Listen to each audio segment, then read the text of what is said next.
Hello and welcome to section 6 of the Automated UI Testing in Android video course. This section will be dedicated to the data collection from test device. In particular, we'll exercise error stack trace collection, activity launch time collection, processor workload memory use collection. We'll exercise some small samples showing data we collect. We will not do data parsing or visualization, but at the same time, we'll prepare all necessary code to get the data itself. All further post-processing is up to users. And we start with the first video where we'll retrieve error stack trace. Such functionality is useful when we handle some errors. For instance, if we have some test failed, it is also useful to check whether there was some crash on the device. Mainly, for this video we need to wrap two versions of logcat commands. Logcat with a -d flag to get the entire log with some filters. Logcat with a -c flag to clear all logs. Let's open system.utils class and add clear logs method. Again, as for many similar commands before, we need to handle current device and prepare array for command line call. This method will help us avoiding noise if some error happens far before current test.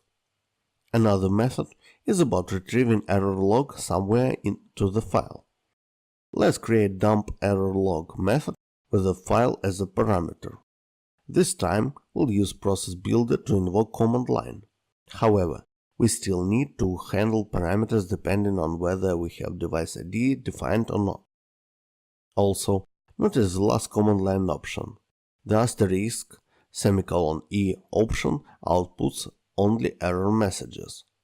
Additional thing we need to add is the output redirect to the file specified as the parameter.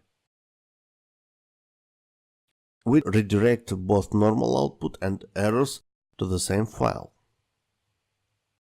Then we start process and wait for completion. In the end, we check that process completed during the timeout given, as well as it exited with 0 exit value, which means successful completion. Now we can create sample test and call this method. We can redirect output to some local file to see that information is there. After test was completed, we can see that output file contains some data which came out of the device. This is it. We've done with the error stack trace retrieval. We've prepared major API for that.